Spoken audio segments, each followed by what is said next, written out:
So we might begin, I think.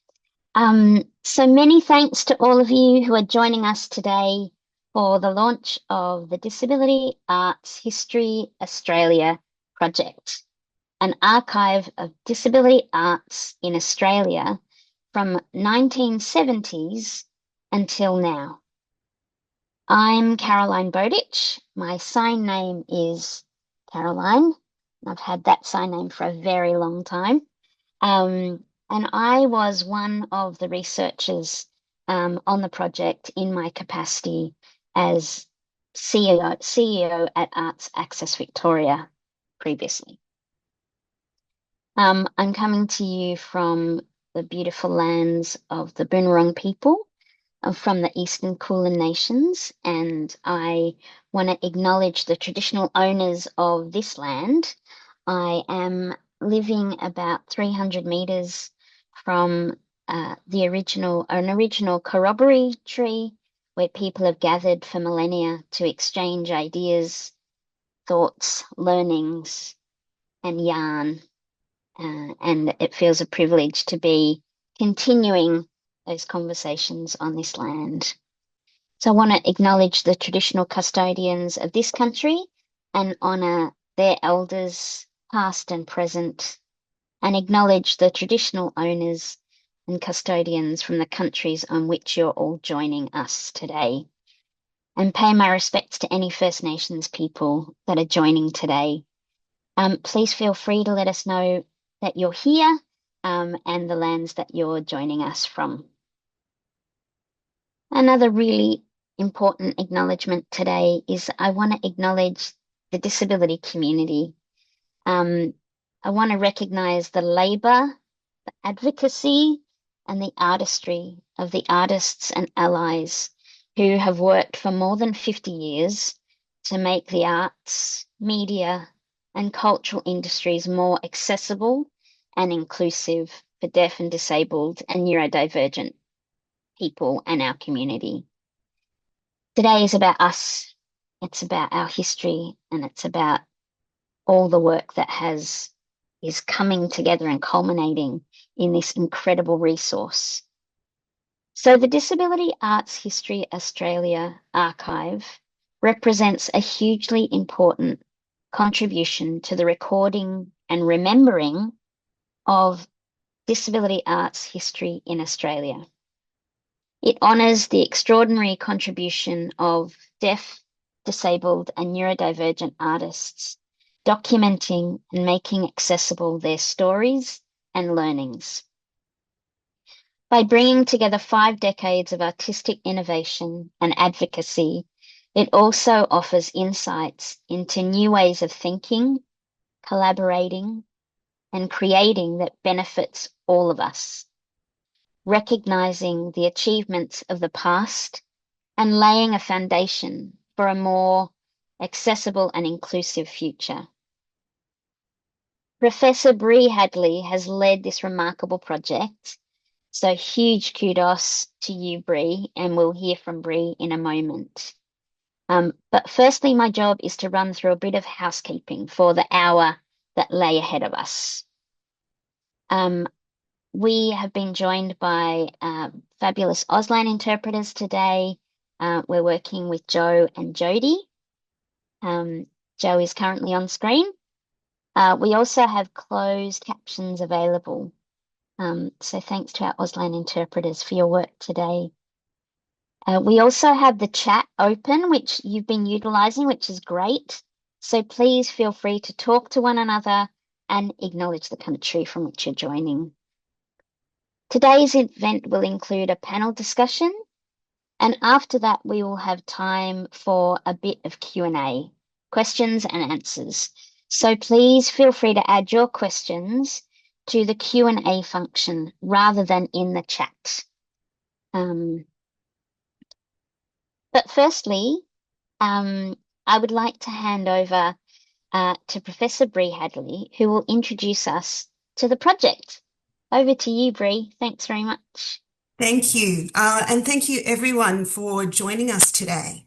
So for those who haven't met me, my name is Bree Hadley, and I'm joining you from Turrbal and Yagara country in Mianjin, Brisbane today. Um, and we're all very grateful and happy to be here. The project that we have in the end called Disability Arts History Australia website has been more than 3 years of work by a lot of people to come to the point that we're at today. Um, it's been hosted at my institution at QUT, and we worked with partners at Creative Australia, at Arts Access Victoria, at University of Melbourne and Curtin University, so really across the whole country. And we were very fortunate to get what was called a Special Research Initiative grant from the Australian Research Council, which was it's happened once thus far, a Special Research Initiative grant for arts and culture. So we thought this was a perfect project to propose, and we were very fortunate to get support from the Australian Research Council to do this. We're going to introduce you to the site in a minute, and as you'll see, the site, it includes interviews with artists and allies. It includes documentation from across the many, many years of wonderful practice. We have a timeline of important moments that we found in research, as well as in the recollections of people in our community. And we have a list also of reports and books and articles that are relevant, and a couple of links to other archives that might be of interest. So we're hoping that will be useful to anyone looking to look back at our history as a community. All the interviews are, they have Auslan and they have captions. And we did work with the disability arts community in a co-design process to come to this point today. We had, in addition to the research team, a steering committee who was with us throughout the whole thing. And we had co-design sessions in Brisbane, where I am, in Sydney, in Melbourne, and Perth, and also online sessions. So there were really an enormous number of people who came to those and contributed to talk about how we could represent the history. And that guided our decisions about creating the website, identifying people to ask if they'd like to be interviewed or to share documents.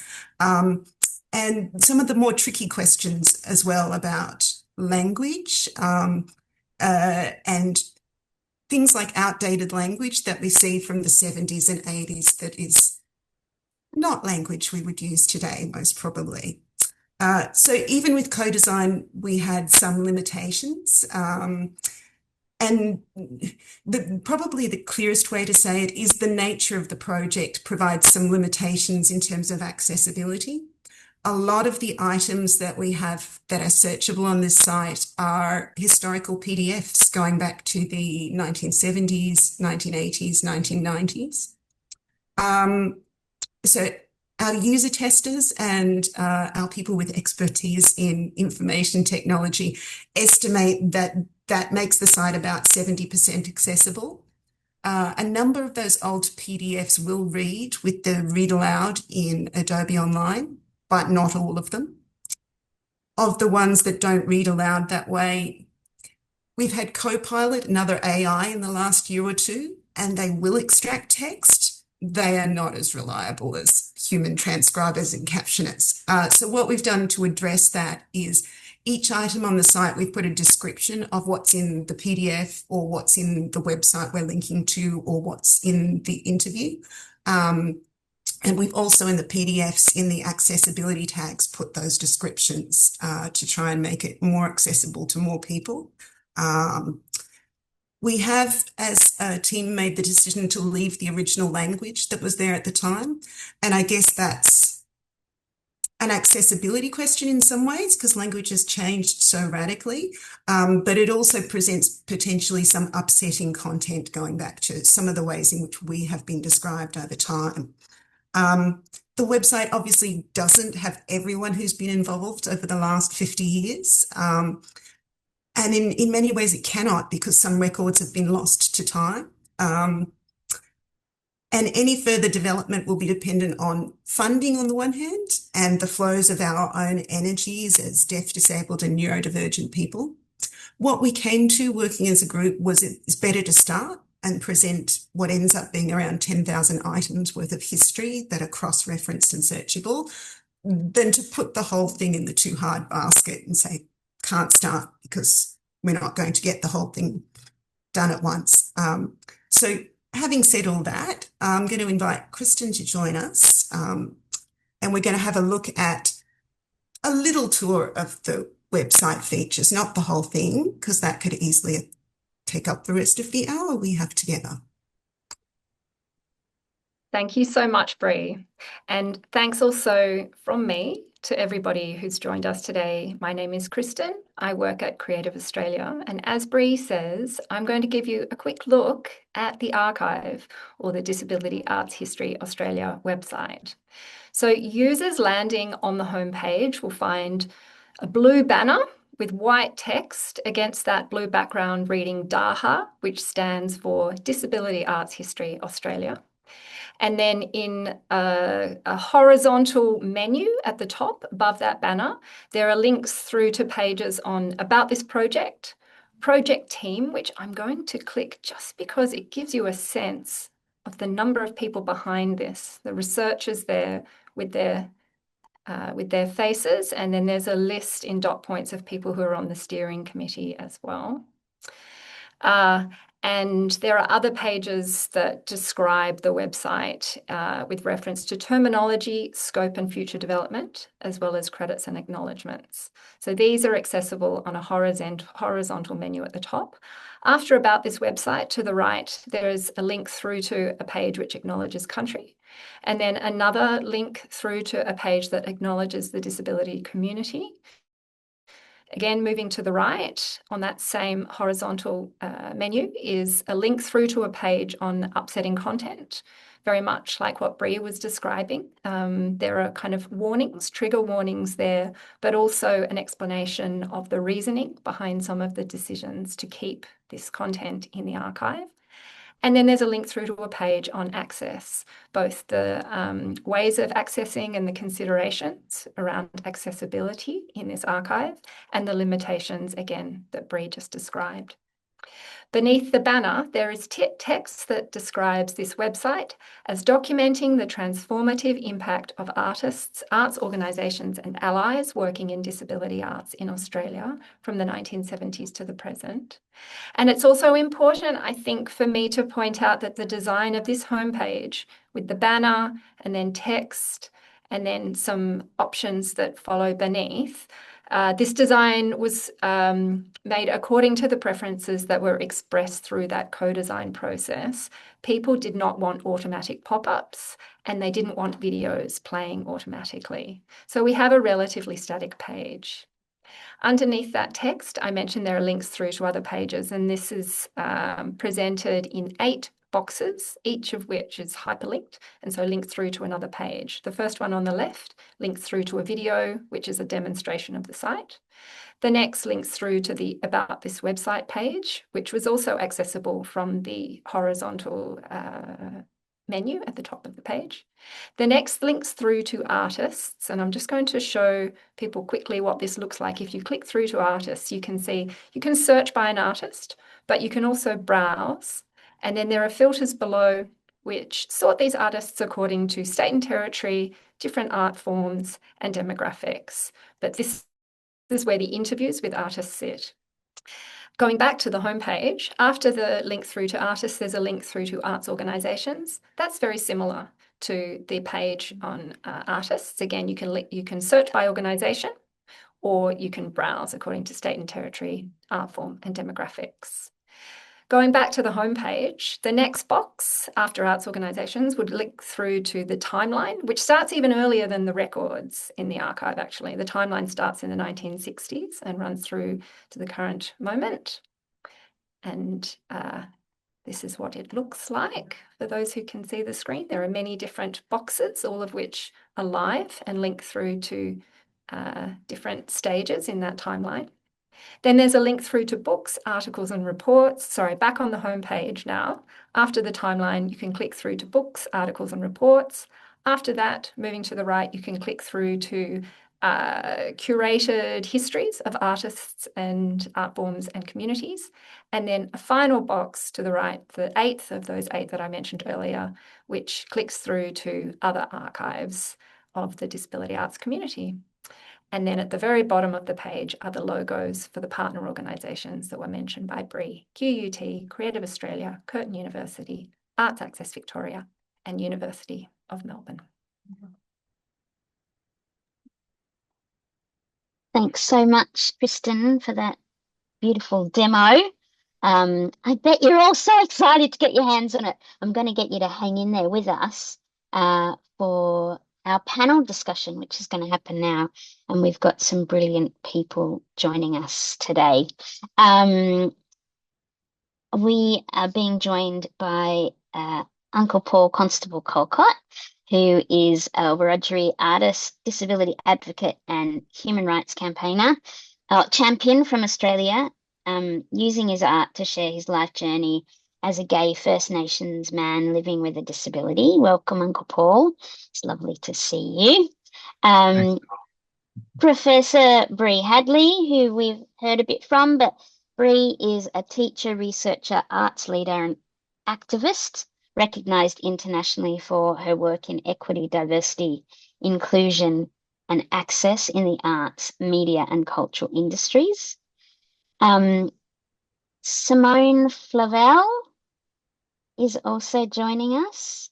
From WA, it's very early where Simone is. Simone is an incredibly experienced producer with a demonstrated history of working with artists with a disability to develop their stories across a range of mediums, including theatre, visual art, and digital and screen. And I'm just going to check in with the people behind the scenes to see if Amiko is with us. I'm going to guess that that's a no, but Yes, maybe they will join us. Yes. Sorry to confirm that. We're hoping that Amiko Artemis will join us, but we will see. Great. If Amiko does join us, Amiko, who may be known to some of you, is a visual artist who works across a variety of media.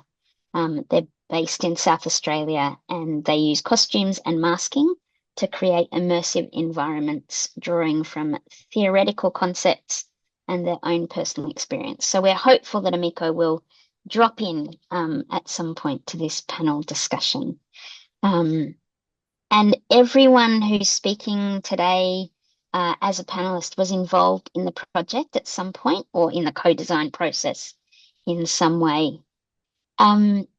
Uncle Paul, I wonder if I can ask the first question or ask you to lead off the first question, which is why is it important for us as a community, as a society, to have this history recorded? Oh, look, there's a lot of reasons, and probably coming for me from an Indigenous perspective, it's wonderful to see all our resources, all this history of our arts in one place. Because often, in regards to disabilities, artists weren't always valued the contribution to the arts. A lot of it wasn't kept and stored. In regards to Indigenous arts and disability, I don't think there was much sort of before the mid 70s, really, with because in our community we didn't have a word for disability, so a lot of it was just blended in, and people with disabilities weren't always, access to their culture and storytelling. So this is an amazing archive where you can go and just having a look at it. There's things that I thought were lost that they've found, and interviews, and it's just a wonderful resource to have this history.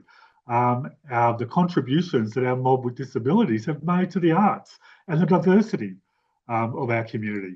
So I think it's incredibly important. I think it's wonderful to see all this knowledge and these resources in an accessible place where we can find them without endless searching and trying to find things. So kudos to the team because, and for me personally, there was some work by artists who have since passed in my community. And it was beautiful to see the legacy there that people can access to see instead of it just being lost somewhere, but the legacy that they've provided to the disability arts community. So it's incredibly important for people to be able to see this and resource it, and emerging artists to get inspired by the legacy of the people before them. So incredibly important. That's a lovely segue because I was going to bring Simone in here. Because Simone, you work with lots of young, groovy disabled artists. Why is it important for them or to have this history recorded? What do you think it might offer? Well, I wish we'd had this resource in 1994 in WA, and around the country actually, when I started working in the community and with the community. I think it's really important for younger artists to see the legacy of the many disabled artists and allies who've been practicing for more than 50 years, and for younger artists, allies and administrators to gain a sense of pride in that legacy and understand the evolution of practice, policy and people. I also think it can be a great resource for to, I guess, promote inclusion and to open doorways, open doors, and not only let people in, but help the arts sector to understand the breadth and depth of practice that has already occurred and how exciting it is to work with disabled artists. Yeah. Thanks, Simone. And Bree, you have been driving this project for 3 years with such care and determination. What made you do it? Like, why is it important? Why did we even begin this thing? It's longer than 3 years. So we got the notification that we received the funding at the end of 2020. So we were writing all those grants in the wonderful pandemic period that people. I think part of it is respect to people who've done a lot of work that isn't necessarily acknowledged. And I think one thing that's always amazing to me is that people can work for years, decades, creating platforms for people to succeed across all the art forms, and at that nexus between the arts and media practice and the social justice world. And they've still got energy to keep going and keep doing it and keep being passionate and keep supporting people like me. But their work isn't known in the same way that other work is. That when I would go and teach a history of Australian theatre, there are names that are known. They're not our names necessarily, and I feel like it would be good for us to know that. And then the other part for me is probably having a basis that's more than anecdotal or individual to talk about what's happened and what still needs to happen. So it's one thing to say, my experience is this and this and this, but this enables us to be more of a whole community, saying many of us experience these different things, and it's not just one person's request for change. It's multiple of us together that have been doing this for a long time. Yeah, amazing. I wonder, anyone that's joining us online, whether or not you might want to put some of your thoughts about why is it important that our history is recorded in this way in the chat. Yeah, just to add to the conversation. We all know collectively that there are many challenges navigating the arts as disabled people, including in education, getting peer guidance. How might this archive help us to address some of those challenges? Anyone who wants to start can start us off.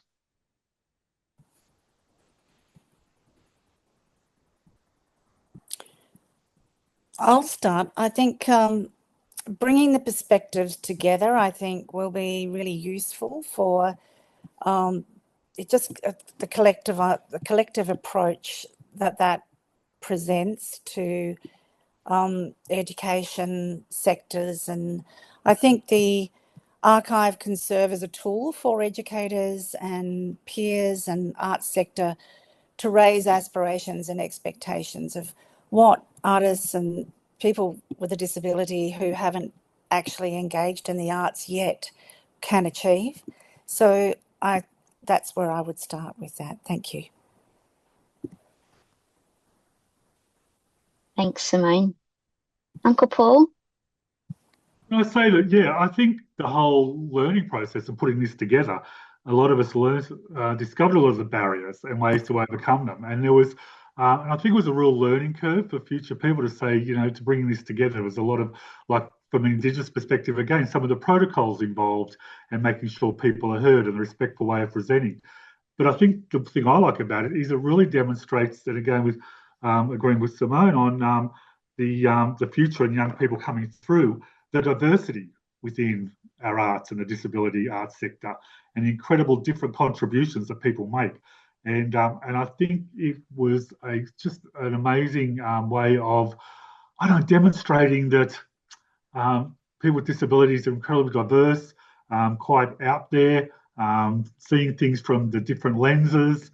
I think it just really opened up to really acknowledge and respect the contribution that people have made, artists with disabilities, and that and not to underestimate that. And to me, just seeing it, I think one of the barriers, it changes attitudes towards disabilities and artists with disabilities, because in my experience when I first started, often the expectation of an art exhibition by artists with disabilities was, let's do something at the local community centre with some scones and cups of tea and pat them on the head. Isn't that lovely? At least they gave it a go.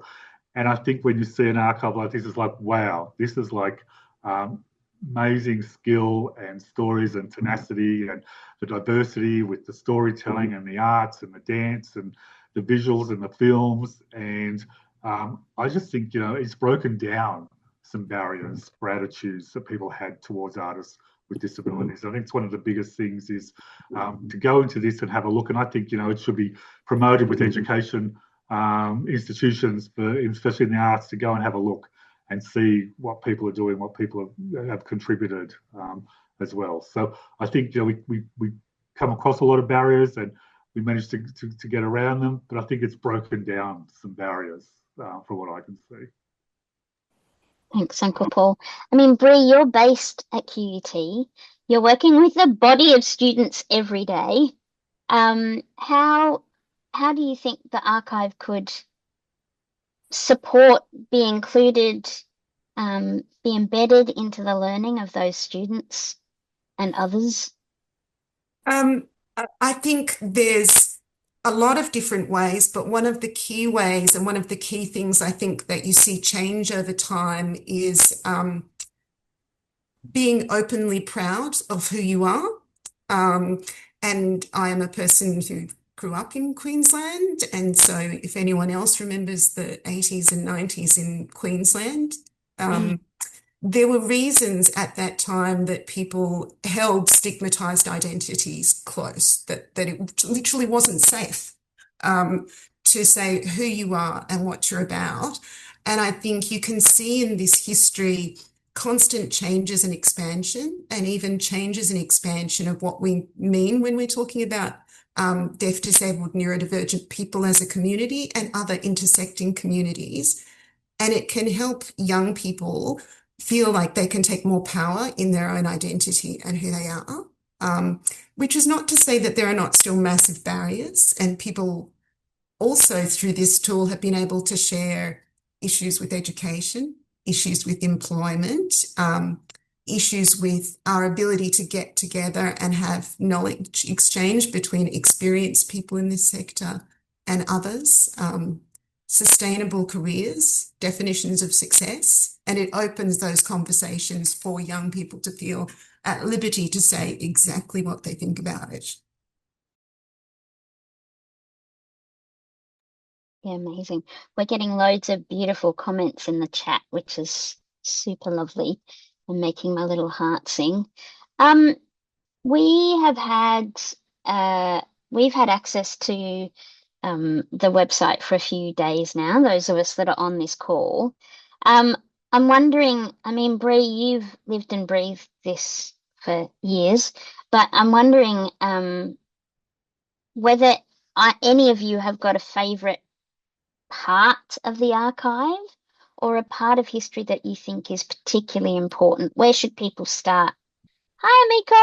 Hey, welcome. Thank you very much. Very pleased to Y- be here. Amazing. Welcome to the party. Thank you. I introed you even though you weren't here because I was anticipating that you would join us. Thank you very much. Um, All right. we have just been, I've just launched into the question about whether or not any of the panelists have got a favorite part of the archive or a part of history that is highlighted in the archive that we think is particularly important. And I'm happy for anyone to start. I really like the personal stories, like when people are kind of being interviewed and talking about their personal experience. It's really kind of so like one-to-one. Yeah, that's probably my favorite part. Yeah, brilliant. Thanks. Other people? I think Simone? a key, hi. I think a key moment nationally was when the Australia Council for the Arts recognised that arts and disability was valid, and that there were some really amazing artists and there was some interesting work coming through. And in 1995, the Dada National Network was formed. So I know in WA that was a very influential period for us over here. Okay. Oh, look, I thought the videos and interviews were fantastic because they were so accessible. So, especially in the disability community, to be able to sit there and hear someone and have that yarn talking about their work and seeing some Indigenous people being interviewed as well, like Anna Gale and that as well, was great. And on a very sort of biased perspective, I love seeing things about the Noonaron Art Group because that's a group I've been involved in. I think there's no really other formal First Nations disabled group of artists that come together, and to see their artwork, and as I said, some of the artists who have passed, but to see their legacy and their artwork there was actually quite emotional for me, and it was wonderful to see it all in one place. And I went through some of the paintings and I could reflect back on the artists that did them and where they've all come from. So for me, I just thought that was a wonderful thing to have that recognised and have that somewhere that we can channel people or direct people to go and have a look and see their work and be proud of their contributions to this archive as well, which I don't think they've ever felt that before. We haven't had that opportunity. So that's just a little thing from me that I was quite impressed and really stoked to see that. Yeah, amazing. Bree, are you able to get distance from it to have a favorite part of the archive, or do you just love it all? I'm thinking about it. I love the bits I didn't know.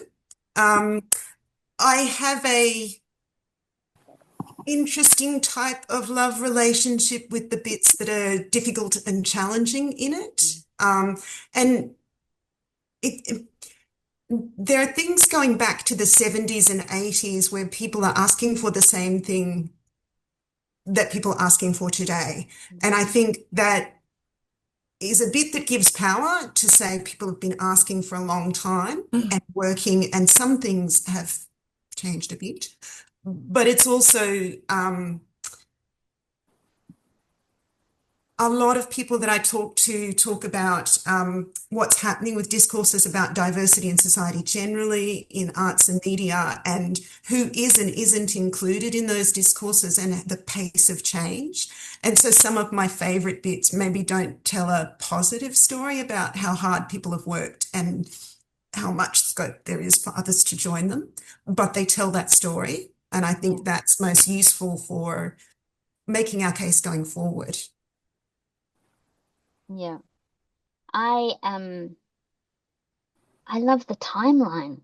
I love the timeline because you can search by artwork, but you can also search by social policy. So it's giving the whole picture of what was the environment that these things were being generated in and around. And I think it's fascinating to just see how much was happening that hasn't necessarily been known before.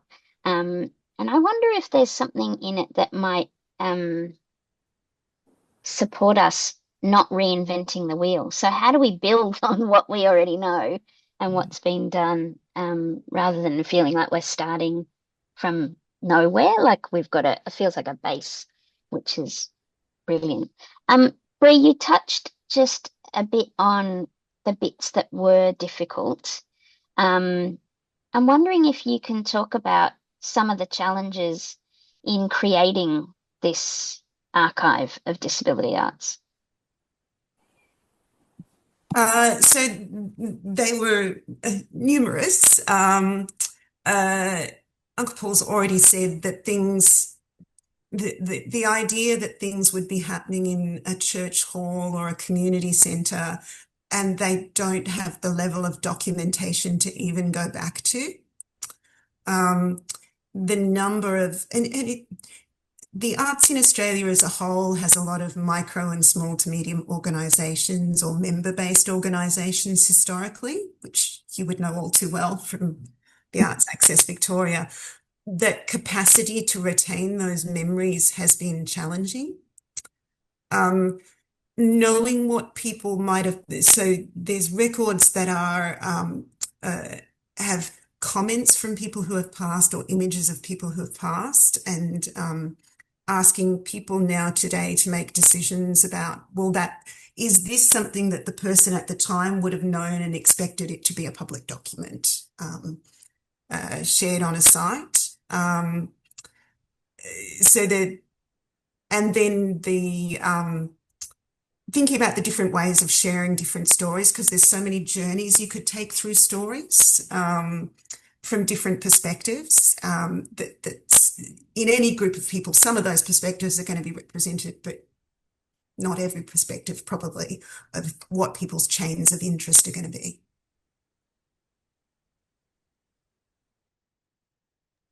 Thank you.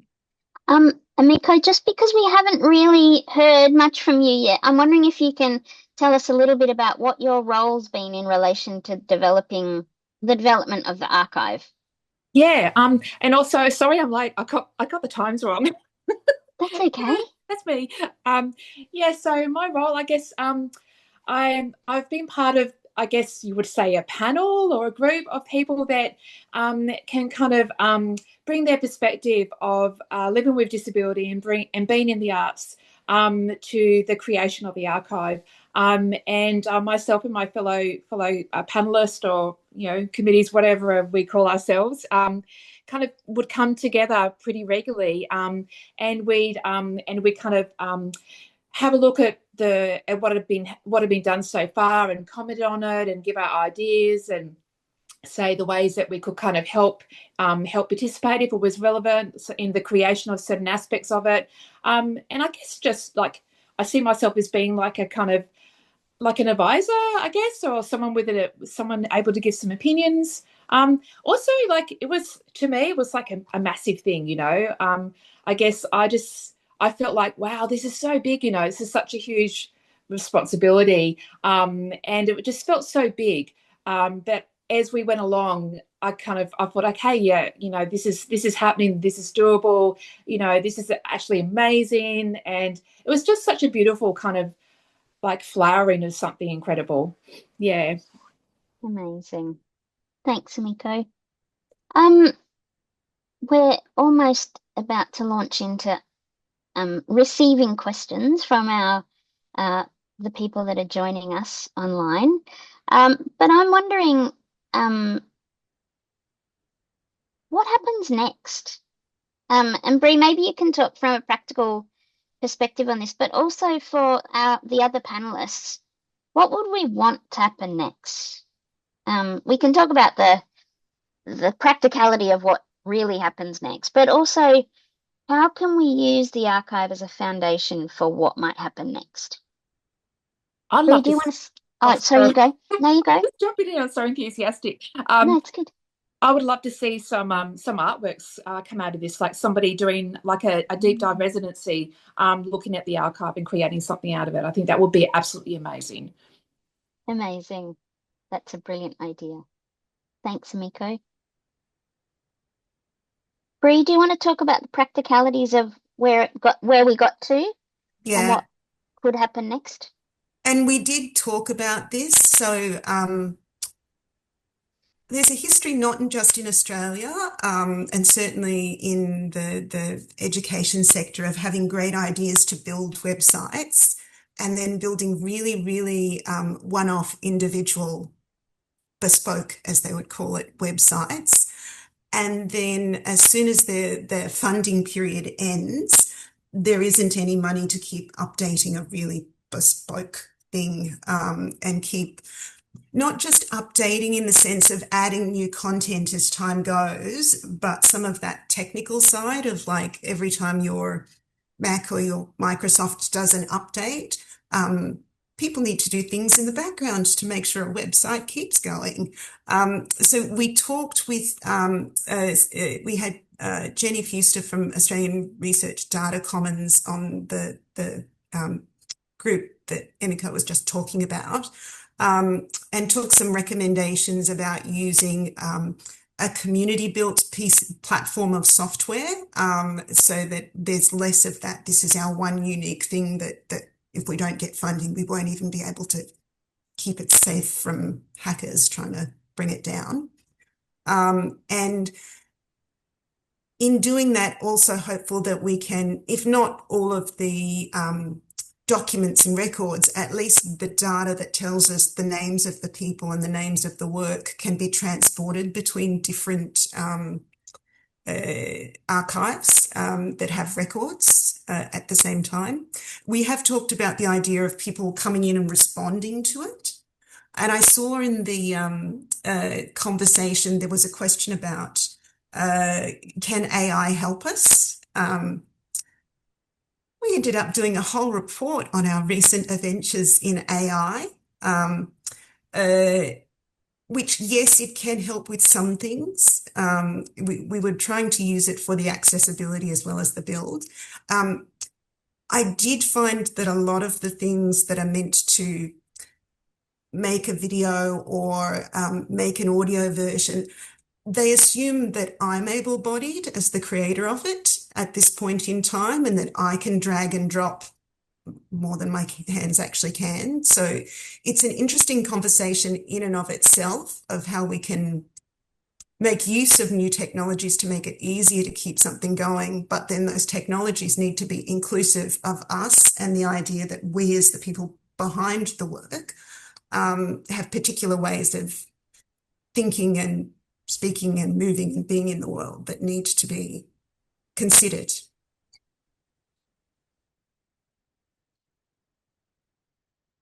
Amazing. Other thoughts on how we might be able to use the archive into the future? I love the residency idea. Yeah, it would be so cool. Amazing. We did talk about, during the process, the steering committee talked about artists responding, like that's your idea, Emiko, and I think some other artists on the ground who were interviewed were really interested in that and it representing them in some way and their practice. So potentially that could be a future kind of iteration of the website.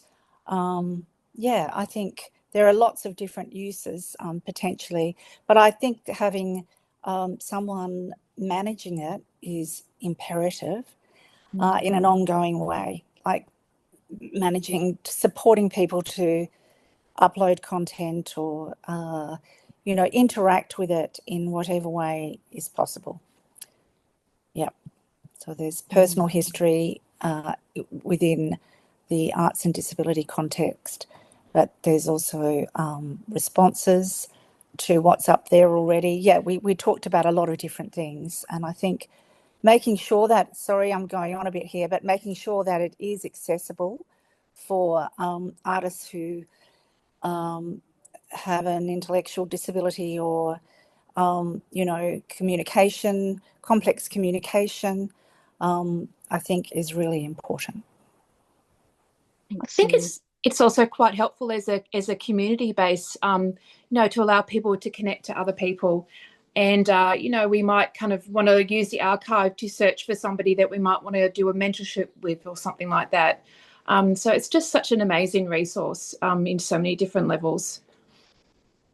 Yeah, amazing.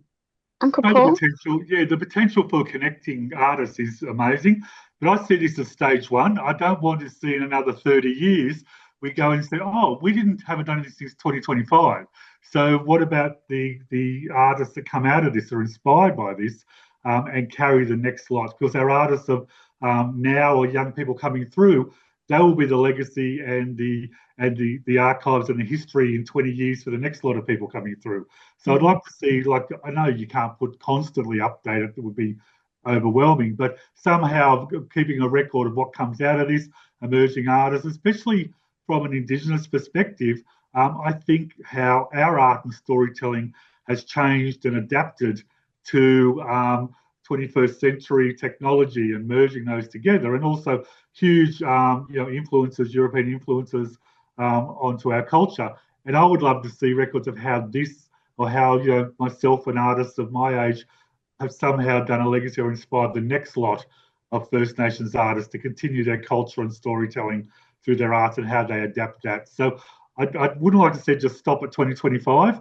I'd like to see like what comes out of it, and in 2040 look back and say, look what these artists are doing in 2025. These new ones that come through. So I think it has huge potential to have it. And who knows how information will be stored in the next 5 years, 10 years, and what it will look like in that as well. So I just think there's a lot more potential for our future generations of disabled artists to contribute to these archives and become part of the history themselves.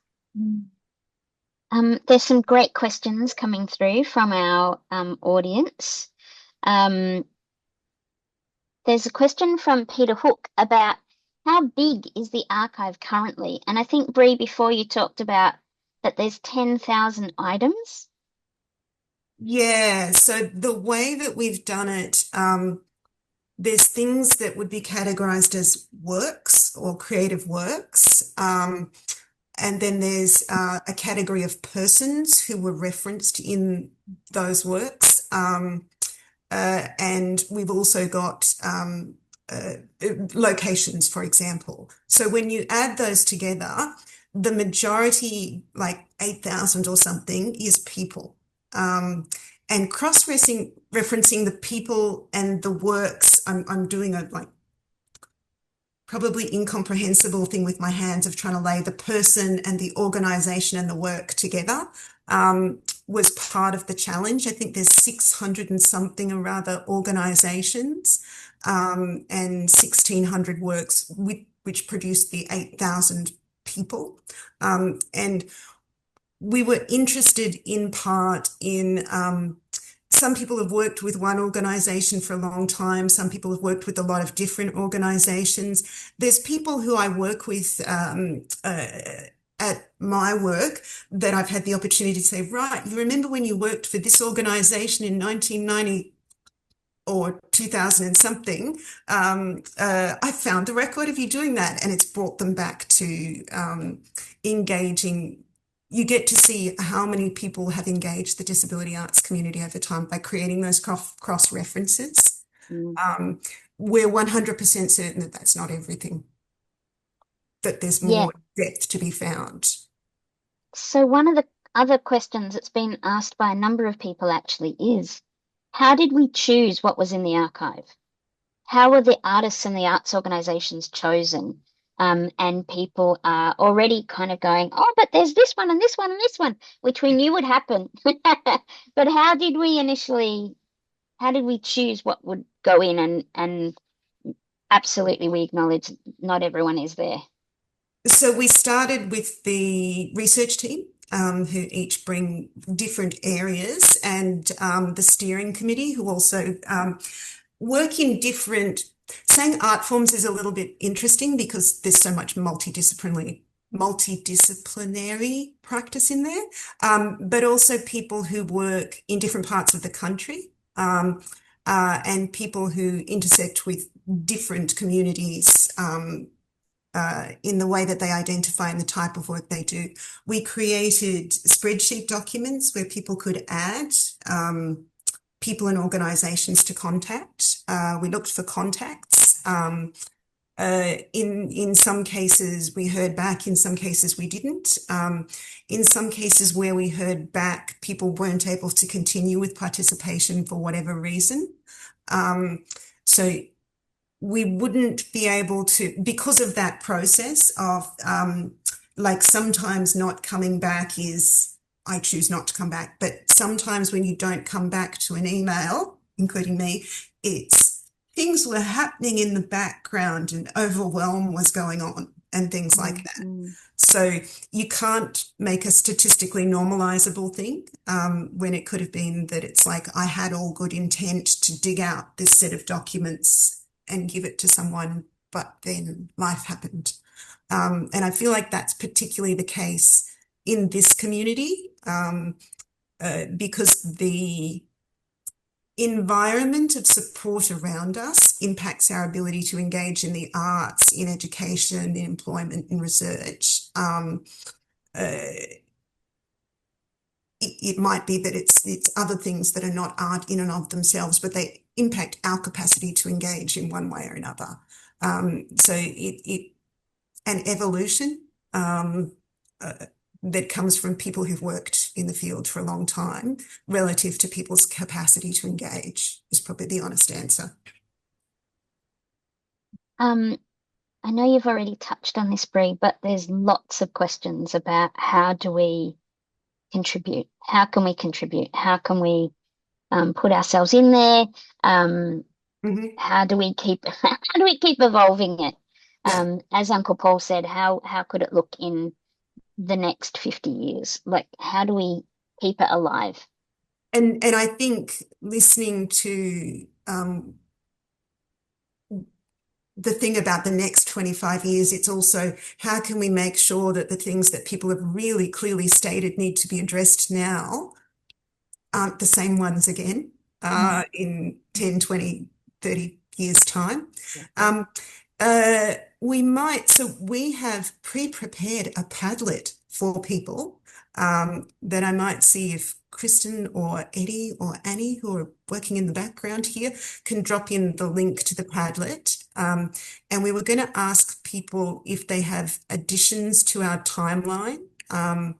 So our timeline has a combination of things that we found through research and historical documentation. So we know that there was use of terms like invalid in the invalid pension up till the 1990s and things like that. That is documented. But also people's memories. Some of the people who participated had memories of things that they thought were important to include. So we've created that to add some more things to the timeline, which is probably the easiest. And we can often find durable, there's a thing called Trove, which captures the Australian internet, and we can often find links to things to share it that way. I saw people were saying about sharing images of artwork. That is a consent process. So it would be looking at mechanisms to consent. We did have the discussion a lot about, I saw someone said about community collaborative approach as well, which would be fantastic. I guess that we'd love that. There's also balancing that with people's people need to pay their rent and get through. So it's difficult to ask people, but if there's an interest in doing that, we can certainly look at how we could do that. As I say, we did look into whether new technology and AI can help. I have colleagues here at QUT who are working on whether, in addition to having captions work better than they used to through technology, you could use that for interpretation in Auslan, and they tell me it's not a go yet, but we can keep looking into those things as well to see if that's ways that community can contribute.